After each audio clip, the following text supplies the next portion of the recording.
It's safe to say 2026 hasn't been Max Verstappen's year.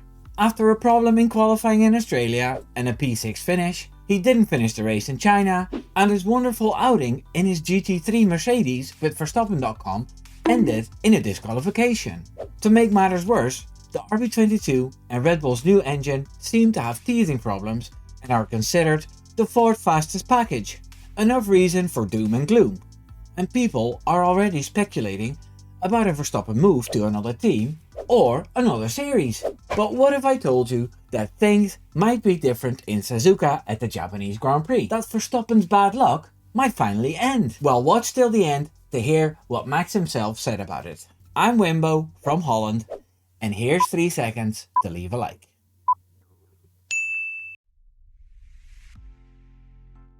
Red Bull came out of the 3 different test weeks as one of the teams to watch. Toto Wolff called him the benchmark when it came to deployment at some point. But that was just Toto being Toto and playing silly sandbag games again. I really don't understand the point in blatantly lying about your strengths as if it's something to be ashamed of or something. People aren't stupid and see through it. And you look stupid afterwards. Luckily for Wolff, his relationship with the F1 media is so strong that nobody will criticize him for playing silly buggers. But I do. Hey Toto, stop playing silly buggers. Nobody's falling for it. Okay, let's continue. Hadjar qualifying on the second row in Australia looked promising, but then he was struck by a reliability issue. His race in China was compromised by an early spin due to the lack of grip the RB22 had in China. All in all, a lot of things to worry about if you're a Verstappen Red Bull fan. A car that is rumored to be 30 kilograms overweight, depending on whom you listen to. Lacks grip and downforce, and a driver who totally despises the new regulations. This could be a long season if this continues. But fear not, there is hope. I gathered a bunch of information and I'm convinced the Japanese Grand Prix will be a lot better than the 2 previous ones. And here's why. Red Bull team principal Laurent Mekies said he's confident things will get better. He told the F1 media that they had learned so much over the previous weeks and expects to be more competitive in the next round in Japan. This will be made possible by targeted upgrades coming from the design team, which will tackle specific flaws that the RB22 suffers from now. Those upgrades will attack the areas that hurt them the most in Shanghai. They will improve handling, tire graining and reliability. If there's one team on the grid that can improve packages rapidly, it's Red Bull. They have shown that time and again over the previous seasons, getting wins in races that they actually had no way of winning. Especially in Japan, Red Bull is known to bring upgrade packages. Maybe in recent years it was because of the Honda connection, I don't know. But this season it's a necessity as things cannot continue the way they have been in the first 2 races. Red Bull needs to go into this forced break with full confidence, and I think they will. The Suzuka track is ideal for that. New regulations or not, we know that Max Verstappen absolutely adores the Suzuka track with its high-speed S's, 130R, Degner curves, and a technical layout that rewards car control, commitment, and precision. Last year he beat the 2 faster McLarens in qualifying by taking the most risk in the S's, and he won the race from pole. Now there is a lot of uncertainty with the new regs, and if those fun parts of the track will be reduced to recharging moments. I was hoping the FIA and FOM would have implemented tweaks to the rules already after the 2 races, but they haven't. They probably thought the 2 Ferraris twirling around each other for a few laps was entertaining enough to keep things the way they are, which is a shame really. I mean, they surely must have seen the speeds in certain turns and the need for super clipping in other parts. Like, there's one thing I don't understand about these regulations. F1 cars have always been fueled to go as fast as possible. I don't mean flat out every single lap, but a strong, fast pace throughout the lap. The challenge to make a stint work on the Pirelli tires was always a challenge. But it shouldn't be a challenge to have enough fuel energy to go around the track in one go, without running out of said fuel energy. That's completely obscene if you ask me. It goes against all the principles of Formula 1. What's next in F1? Jumping through hoops?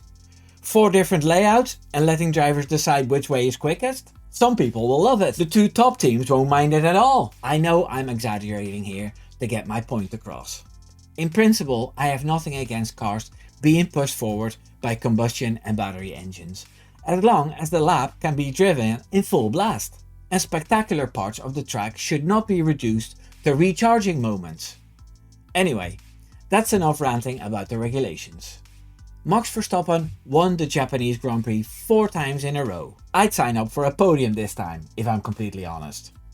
Just 2 Red Bulls finishing the race in a good position would already be an achievement. As I said earlier, Suzuka is great to get the momentum going again. Max Verstappen said the following about the upcoming race. It's really not where we want to be. I know everyone is, of course, trying their best. And I think they are as frustrated as I am within the team. Hopefully we can already be a little bit better in Japan. I talked about it in the intro already, but in case you missed it, Max Verstappen participated in a 4-hour race on the Noordschleife this weekend. I watched most of it on Twitch on the Team Redline channel with Luke Crane as the host. He got so excited at times. The main broadcast is the big window, but Max is in the... Oh, Max! Got it. It was hilarious. Verstappen showed why he is considered the best driver in the world right now. His driving was daring and precise, and they ended up winning with almost an hour gap. Unfortunately, the team he drove for, Winward Racing, had made an error during quali, which Verstappen won as well, by using too many tires. They used 7 sets instead of the allowed 6. This was really bad luck, and again something that had nothing to do with his skills. His haters on social media had a really rough day because there was so much attention for Max's antics in Germany. The disqualification must have come as a godsend to them. Well, whatever. We had fun, and it's better if it happens now rather than the official 24-hour race, which Verstappen is looking at to race in as well. I really hope this was the last bit of bad luck, as these things always come in threes. I hope. I'm not even asking for a Verstappen win in Japan, just a clean race with potential. Something to cling on to when the April break comes, and the team can work on shaving off the extra weight, and maybe if the Red Bull powertrain's engine is behind the Mercedes, they might be able to upgrade the engine too.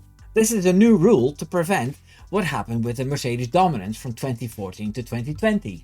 Every 6 races, the FIA have a secret way to test the capacity of the engines, and they have a different table for different engines. The more you're behind, the more you're allowed to spend and upgrade. I love this rule. It just shows how bad the hybrid era was really.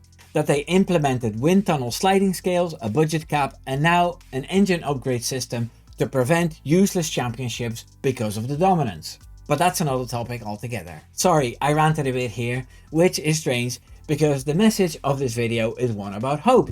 I wish, from my side, to see Max Verstappen shine again. What do you think? Will it happen in Suzuka? Subscribe. Take care now. Doei doei.